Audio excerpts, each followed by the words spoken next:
ध्यान दे भैया थोड़ा सा। इस समय ये मेरे प्रभु श्री राम जी के बाल कांड से ये प्रसंग चल रहा है कि माँ पार्वती जी जो हैं, जब प्रभु श्री राम जी की परीक्षा लेने गई थी तो मेरे भोलेनाथ जो है ना समाधि में लीन हो गए, मतलब समाधि लगा करके बैठ। और जब मैया पार्वती जी जब प्रभु श्री राम जी की जब परीक्षा लेकर के जब वापस लौट करके आई हैं तो देखा है कि प्रभु जी समाधि में, यानी मेरे बाबा भोलेनाथ समाधि में हैं, तो माँ पार्वती जी वहीं पर विराजमान हैं। और कुछ ही क्षणों में मेरे भोलेनाथ की समाधि जो है ना पूर्ण हुई। तो जैसे ही समाधि पूर्ण हुई मेरे भोलेनाथ की, तो मेरे भोलेनाथ प्रभु श्री जी का नाम जो है ना बोलने लगे कि राम नाम शिव सुमिरन लागे, राम नाम शिव सुमिरन लागे, और जाने सती जगत पति जागे।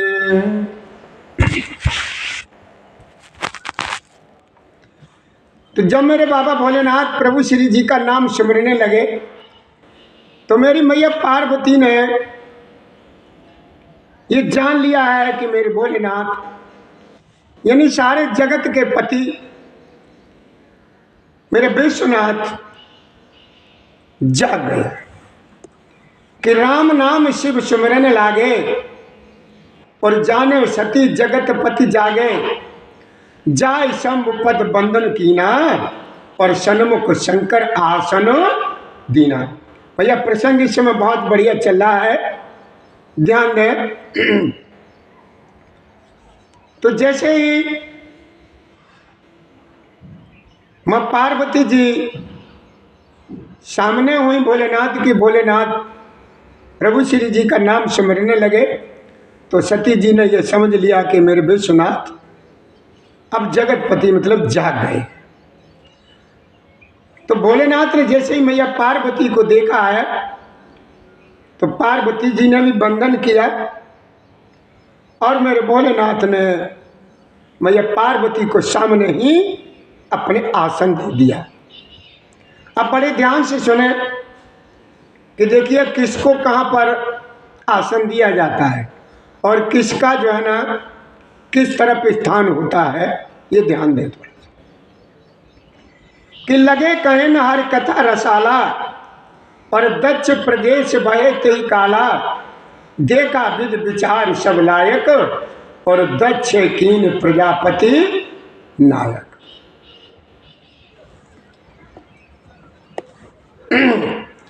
तो आज भोलेनाथ ने मैया पार्वती को आसन कहां पर दिया है? अपने सामने, बिल्कुल अपने सामने आसन दिया है माता रानी को। और भोलेनाथ मैया पार्वती को प्रभु श्री राम जी की यानी हरि कथाएं सुनाने लगे, बहुत सुंदर सुंदर बहुत रसीली कथाएं कहने लगे। और उसी समय एक राजा हुए और वो दक्ष प्रजापति हुए।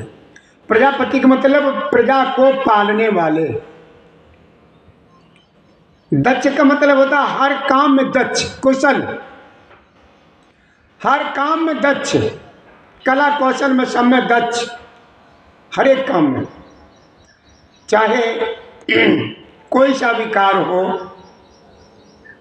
धनुष बाण, लड़ाई झगड़े, यानी रणभूमि में प्रजा को पालने में, हर एक काम में दक्ष। उसी समय राजा दक्ष हुए। देखा विधि विचार सब लायक, दक्ष कीन प्रजापति नायक। विधि यानी ब्रह्मा जी ने ये देखा है कि ये सब लायक हैं। शिव जी भगवान ये सुना रहे हैं मैया पार्वती जी को। तो इधर क्या देखा है कि ब्रह्मा जी ने सब प्रकार से योग्य देख समझ कर दत्त को प्रजापतियों का नायक बना दिया। अब जो है ना वो इसीलिए उनका महाराज नाम पड़ा था दक्ष, इसीलिए उनका नाम दक्ष पड़ा था कि बड़ा अधिकार दक्ष जब पावा और अति अभिमान हृदय तब आवा, न को वच जन्मा जगमाही और प्रभुता पाई जाहि मद नाही। तो देखिए मेरे भोलेनाथ मैया को सामने आसन दे दिया और बैठे हैं और चल रही है कथा कि जब ये दक्ष को नायक का पद जब मिल गया, प्रजा को पालने का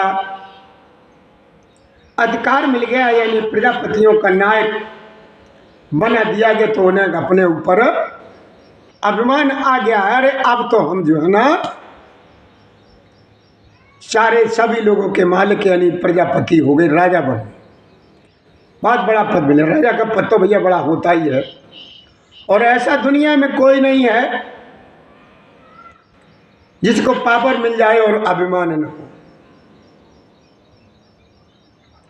जब बड़ा अधिकार जब राजा दक्ष को मिल गया तो उनको अभिमान जो है ना बहुत आ गया कि बड़ा अधिकार दक्ष जब पावा, अति अभिमान हृदय तब आवा, नहीं को वश जन्मा जगमाही और प्रभुता पाई जाय मद।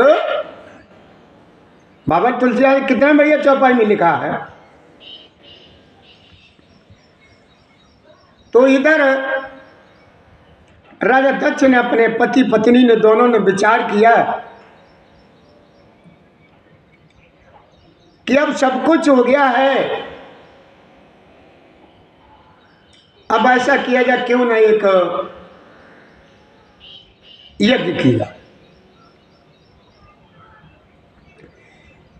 तो राजा दक्ष ने मुनियों महाराज को मुनि को बुला लिया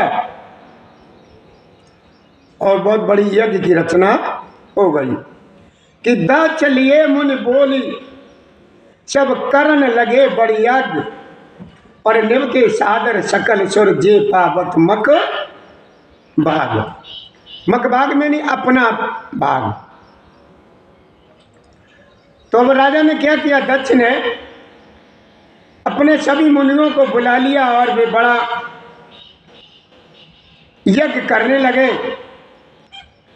जो देवता यज्ञ का भाग पाते हैं, दक्ष ने उन सबको जो है ना आदर सहित बुलवा लिया, यानी निमंत्रण दे दिया, भेज दिया। दक्ष का निमंत्रण पाकर के किन्नर नाग सिद्ध गंधर्व और सब देवता अपने अपने परिवार के साथ यानी स्त्रियों बच्चों के साथ अब चले कहाँ, राजा दक्ष के यज्ञ में। विष्णु ब्रह्मा और महादेव जी को छोड़ करके सभी देवता जो है ना अपना अपना जो भी साधन था, जिसके पास जो भी सवारी थी, उस सवारी को सजा धजा करके यज्ञ में चलने लगे, आने लगे। अब जब सब लोग ये यज्ञ में अपना लेने के लिए शामिल होने के लिए जब जा रहे थे, तो सती मैया जो है ना उस समय अपने घर में बैठी हुई थी।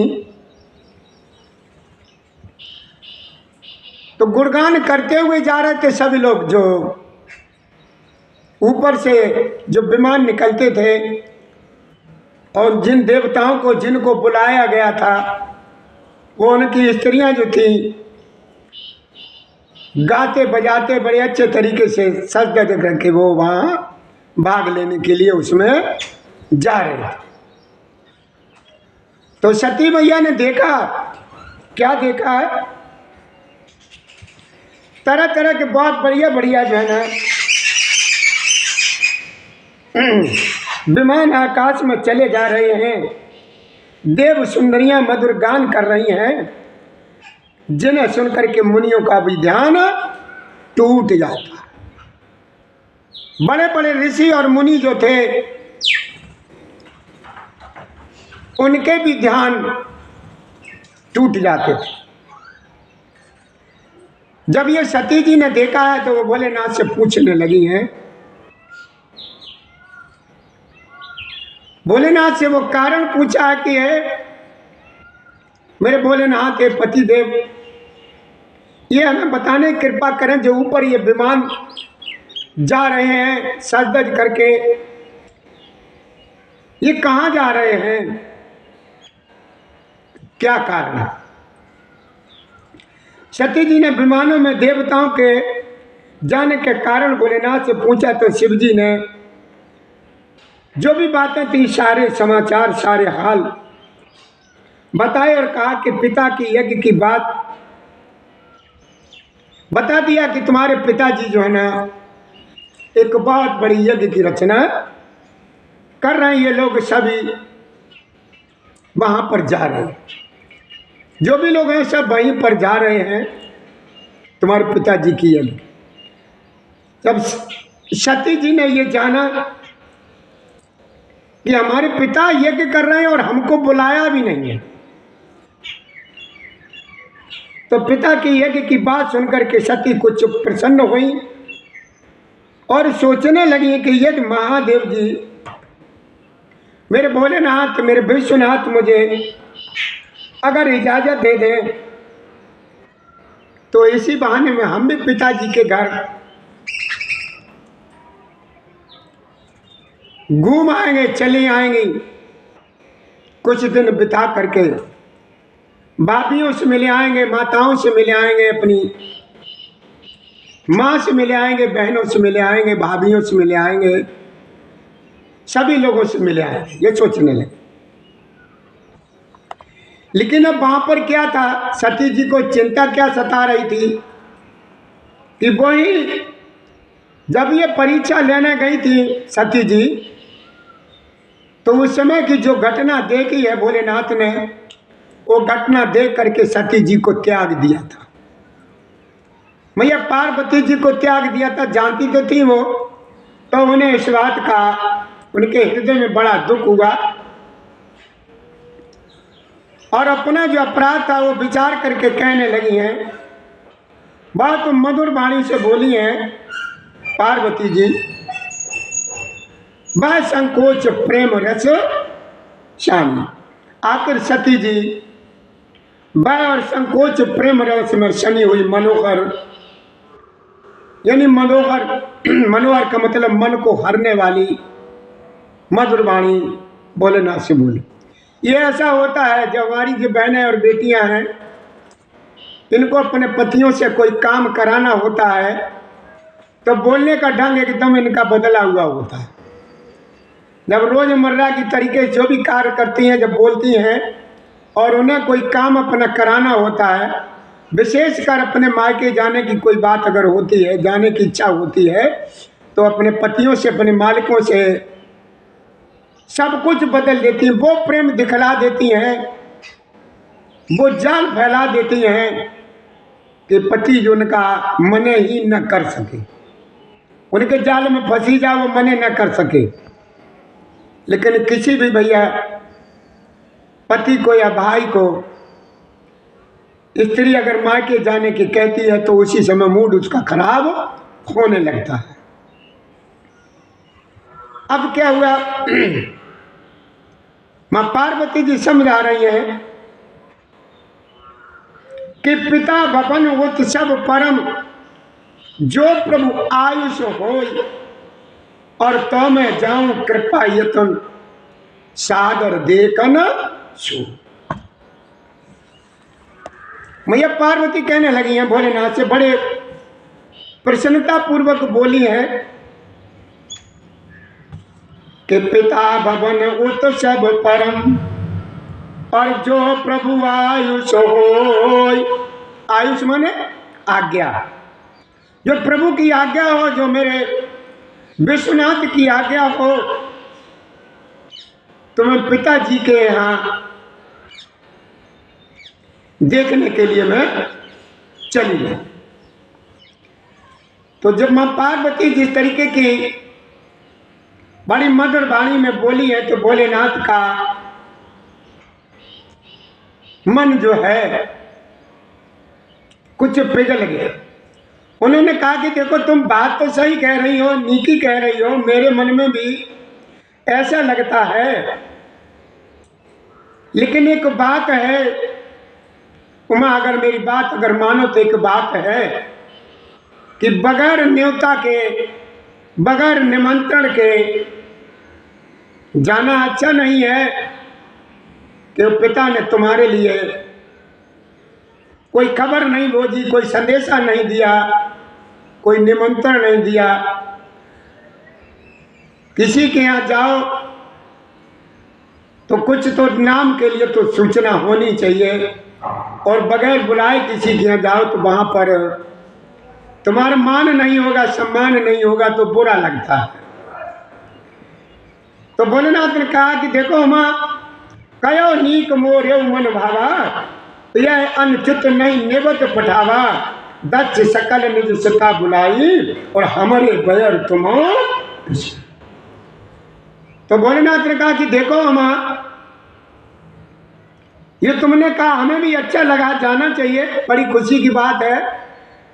जब बेटी के मायके में, बहू के मायके में कोई कार्यक्रम होता है तो बहन और बेटियों को बड़ी प्रसन्नता होती है कि चलो, वैसे तो नहीं पहुंच पाते थे, लेकिन पिताजी के यहाँ यज्ञ हो रहा है तो ये मौका मिलेगा वहां जाने का। लेकिन जब पिता बुलाता नहीं है तो अच्छा नहीं लगता। लेकिन बेटी को ये कुछ समझ नहीं होती, बेटी तो चली जाती है, लेकिन और लोगों को नहीं अच्छा लगता। तो भोलेनाथ ने थोड़ा सा मने भी किया, लेकिन ये भी जानते थे ये कह रही हैं तो मानेगी तो है, नहीं जाएंगी तो जरूर। वो कहते ना कि एक त्रिया हट और एक बाल हट। अगर त्रिया ये हट कर ले, हमें मायके जाना है, तो वो जाएगी, चाहे कुछ भी करो आप, चाहे आप कुछ भी करना, चाहे जो मांगे वो दे देना उसको, सारे काम उसके मन के करना, लेकिन जब तक अपने मायके वो नहीं पहुंच जाएगी तब तक जो है ना मानेगी नहीं। वो जाएगी जरूर अगर उसने ठान लिया तो। एक त्रिया हट और एक बाल हट, दोनों बराबर इसीलिए कही। बच्चा है, उसने ऊपर चंद्रमा देख लिया है, और वही चंद्रमा अगर वो मांगने लगे पिता से कि हमें तो चंदा मामा चाहिए, तो चाहे कुछ भी करो, कोई भी तरीका निकालो, कोई भी बहाना बनाओ, बच्चे को चंद्रमा जो है ना देना पड़ेगा। अब वो चंद्रमा पे वो कैसे दिया जाता है कि पानी भर के रखते हैं बच्चे को समझाने के लिए, कि किसी बाल्टी में या किसी टप में या घड़े में पानी भर के रखते हैं जिसमें चंद्रमा की छाया उसमें पड़े। बच्चे से कहते हैं देख बेटा वो चंद्रमा है, निकाल ले तू इसमें। बच्चा उसमें हाथ डालता, वो नहीं मिलता है, तो पापा तो पिता तो कह देता अब तुम नहीं निकाल पाओ तो बेटा मेरा क्या कसूर है, हमने तो तुम्हें दे ही दिया। तो उसी तरीके से भैया स्त्री को, पत्नी को समझाना बड़ी टेढ़ी खीर हो जाती है। चाहे टेढ़ी खीर हो जाए, सीधी हो जाए, वो जाएगी जरूर। अब वही सती जी ने किया कि कयो नीक मोरे मन भावा, ये अनुचित नहीं निवत पठावा, दक्ष सकल निज सुता बुलाई, और हमारे बैर तुनो। तो भोलेनाथ समझाया कि देखो, उन्होंने अपनी उनकी जितनी भी बेटियां थी सबको बुलाया, और लेकिन हमारी गलती के कारण जो है ना तुम्हें भी नहीं बुलाया। वो गलती तो हमसे थी, दुश्मनाई तो हमसे थी, बैर तो हमसे था, लेकिन बेटी से कुछ थोड़ी था। लेकिन आज राजा दक्ष ने, महाराजा दक्ष ने तुम्हें भी बुला दिया, और उन्होंने कारण भी बता दिया कि क्यों कारण है। कि ब्रह्म सभा हम सन दुख माना, कि एक बार जो है ना ब्रह्मा की सभा में हमसे प्रसन्न हो गए थे और उसी से वे अब भी हमारा अपमान करते हैं कि वो वाणी जो तुम बिना बुलाए वहां पर जाओगी तो शील स्नेह जाओगी तो ना शील होगा ना स्नेह ही रहेगा और न मान मर्यादा ही रहेगी, तो तुमको बहुत बुरा लगेगा। भोलेनाथ ने बहुत समझाया, इसमें संदेह नहीं है, लेकिन इसमें संदेह नहीं है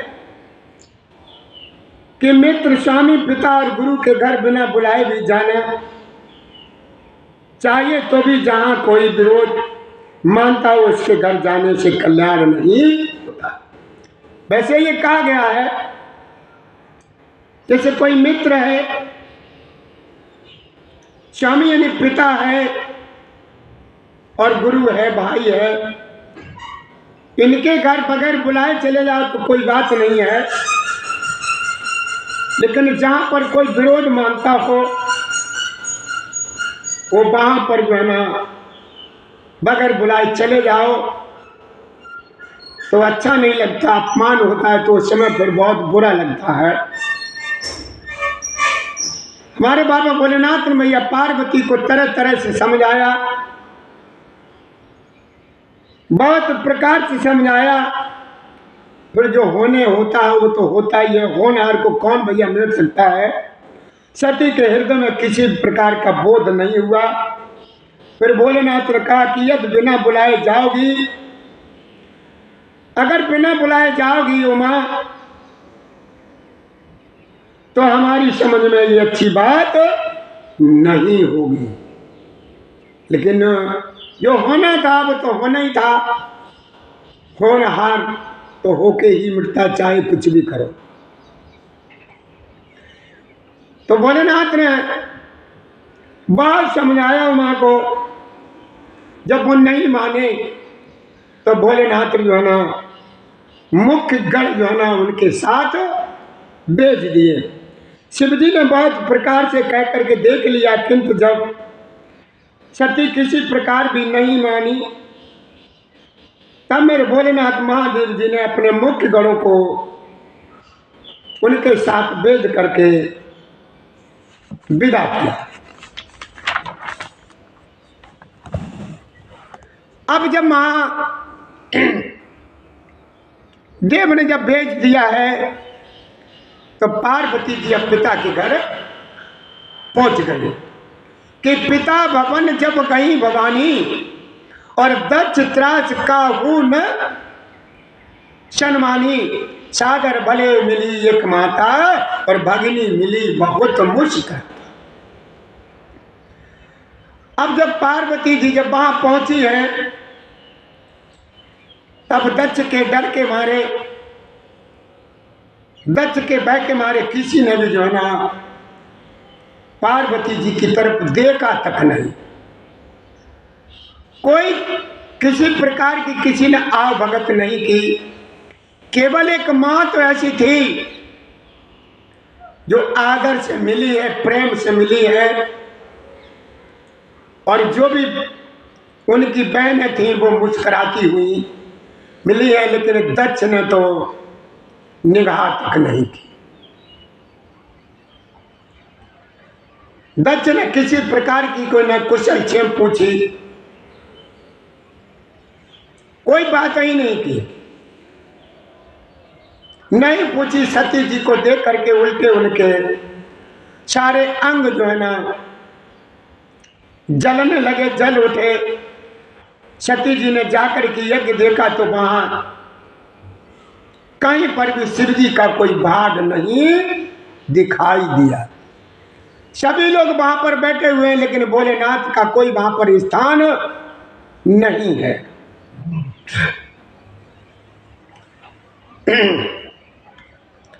जब ये देखा है कि भोलेनाथ का कोई वहां पर स्थान नहीं है, तो अब मैया पार्वती जी को जो भोलेनाथ ने समझाया था वो याद आने लगा।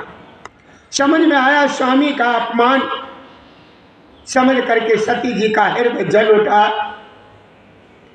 पति परित्याग का दुख उनके हृदय में उतना नहीं सता रहा था जितना महान दुख इस समय पति अपमान के कारण हुआ। ये दुख वो बर्दाश्त नहीं कर सके। ये होता है भैया, कोई भी बहन बेटी हो और जब वो अपने मायके में जाती है और मायके में उसके में कोई भी उसके पति का अपमान करती है तो वो सब कुछ सह लेगी, लेकिन अपने पति का अपमान कभी भी नहीं सहेगी। चाहे कुछ भी हो जाए, बेटी मायके में अपने पति का अपमान नहीं बर्दाश्त कर पाती है। ये तो जग दारुण दुख नाना और सबके कठिन जात अवमाना समझ सती भयवती क्रोधा और बहुविध जननी कीन प्रबोधा। अब क्या हुआ, जगत में अनेकों प्रकार के दारुण दुख हैं, दारुण दुख हैं, बहुत दुख हैं, अपार दुख हैं, तथापि जाति अपमान सबसे बढ़कर के कठिन है। यह समझकर सती जी को बड़ा क्रोध हो गया। माता ने उन्हें बहुत प्रकार से समझाया बुझाया, लेकिन उनकी समझ में कुछ नहीं आया। कुछ जब समझ में नहीं आ रहा है, किसी भाई अपमान न जाए सर और हृदय न होए प्रबोध, सकल सब है हटे हटक तब बोली बचन सक्रोध। सक्रोध का मतलब क्रोध में बोली। जो भवानी जी जो कुछ बोल रही हैं बड़े क्रोध में बोल रही हैं, बहुत क्रोध में। उनसे शिव जी का अपमान देखा न गया, बर्दाश्त नहीं हुआ, इससे उनके हृदय में कुछ भी प्रबोध नहीं हुआ। तब वे सारी सभा को हठ पूर्वक डांट करके बोली हैं। क्या बोली हैं कि सुनो सभासद सकल मुनिंदा। उमा जी क्या कहने लगे कि सुनो सभासद सकल मुनिंदा और कई सुनी जिन शंकर निंदा, सो फल तुरत लयब सब काहू और भली भांति पछताओ पिताहू।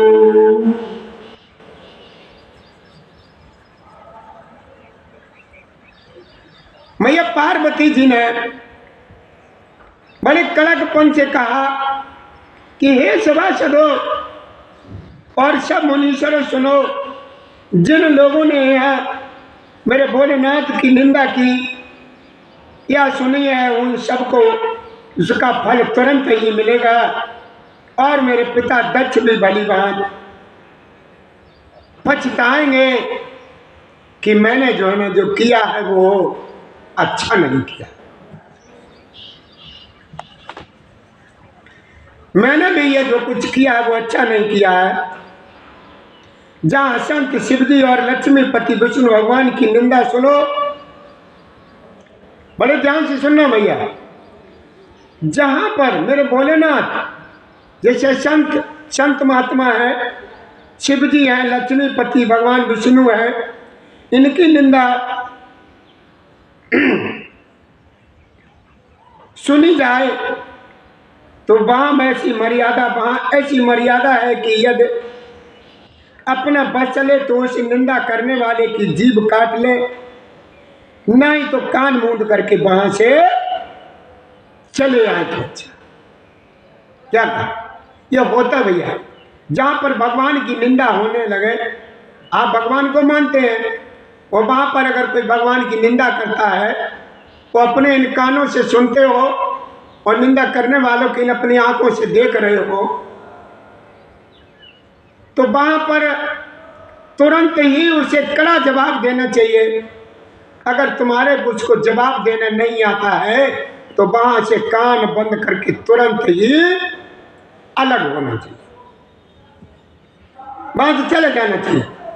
जगदात्मा महेश पुरारी, जगत जनक सबके हितकारी, पिता मंदवती निंदक तेई, और दक्ष शुक्र संभव देवी।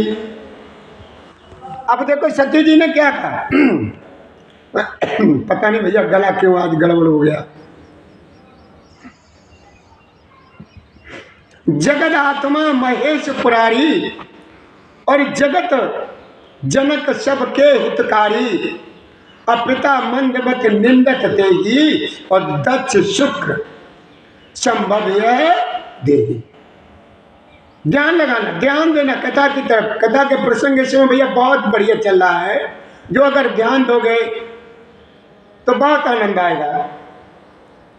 कि त्रिपुरारी दैत्य को, त्रिपुर दैत्य को मारने वाले, ये त्रिपुर नाम का दैत्य है, बहुत बलशाली था। कि त्रिपुर दैत्य को मारने वाले भगवान महेश संपूर्ण जगत की आत्मा है। ये जगत पिता और सबका हित करने वाले हैं। मेरा मंद बुद्धि पिता उनकी निंदा करता है, और मेरा यह शरीर जो है ना दक्ष के ही शुक्र से उत्पन्न है, शुक्राणु से उत्पन्न है। क्या कहा महारानी मेरी मैया ने, क्या कहा कि मेरा पिता तो इतना मंद बुद्धि है, लेकिन ये मेरा शरीर जो है ना, मेरा यह शरीर जो है ना दक्ष ही के शुक्राणु से उत्पन्न है। इसलिए चंद्रमा को ललाट पर धारण करने वाले मेरे भोलेनाथ शिव जी को हृदय में धारण करके मैं शरीर को तुरंत ही त्याग दूंगी, ऐसा कहकर सती जी ने योगाग्नि में अपना शरीर भस्म कर डाला। सारी यज्ञशाला में हाहाकार मच गया। एकदम जो मैया मेरी पार्वती ने छलांग लगा दी यज्ञ में, तो अपने शरीर को एकदम मेरी माता रानी ने भस्म कर डाला। कि सती मरण सुन शंभुगन लगे करन मख खीस, और यज्ञ विध्वंस विलोक के प्रभु रक्षा कीन मुनीस।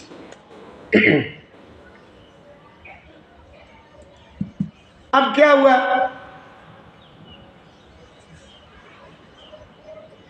सती मरण सुने शंभुगन। अब देखो भैया,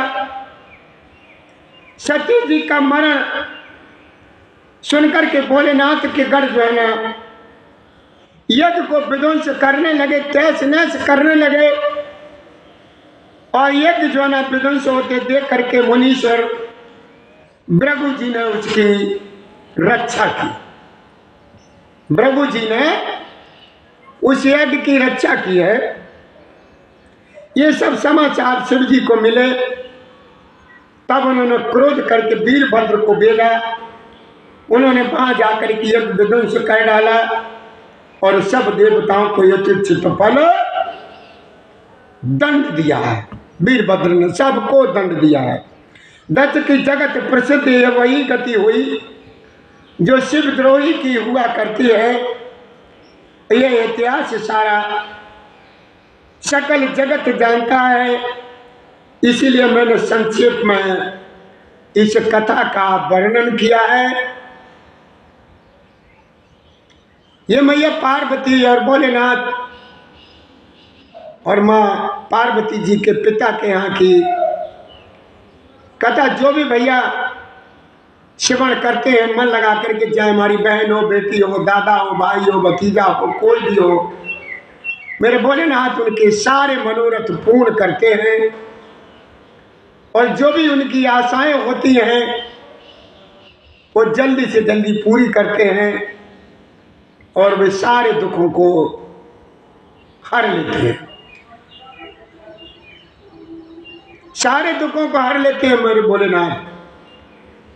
तो बड़े प्रेम से बोलो मैया पार्वती की जय, मेरे भोलेनाथ की जय। जय श्री राधे, जय श्री कृष्ण, श्री कृष्ण गोविंद हरे मुरारी, हे नाथ नारायण वासुदेवाय। आगे क्या कहा कि सती मरत हर सन बरु मांगा। सती ने देखिए सती मरत हर सन बर मांगा, और जन्म जन्म शिव पद अनुरागा, तेई कारण हिम गिर ग्रह जाई, और जन्मी पार्वती तनो पाई। सती ने मरते समय भगवान श्री हरि से यह वर मांगा कि मेरा जन्म में शिव जी के चरणों में अनुराग रहे। इसी कारण उन्होंने हिमाचल के घर जाकर के पार्वती जी के शरीर से जन्म लिया। और इसी के साथ भैया हम आप लोगों से 2 मिनट का समय मांग रहे हैं। वो 2 मिनट के बाद हम आपको कथा फिर श्रवण कराएंगे। जय श्री राधे, जय श्री कृष्ण गोविंद हरे मुरारी, हे नाथ नारायण वासुदेवाय नमः। ये बढ़िया बढ़िया अच्छी अच्छी भैया कथा श्रवण करने के लिए हमारे इस वीडियो को सब्सक्राइब जरूर कर दें, बेल आइकन का बटन दबा दें, जिससे आपको नई नई कथाएं हमारे शिवधाम आश्रम से आप लोगों को सुनने को मिलती रहें। जय श्री राधे, जय श्री कृष्ण गोविंद हरे मुरारी, हे नाथ नारायण वासुदेवाय नमः। जय भोलेनाथ, तुम्हारी जय जयकार।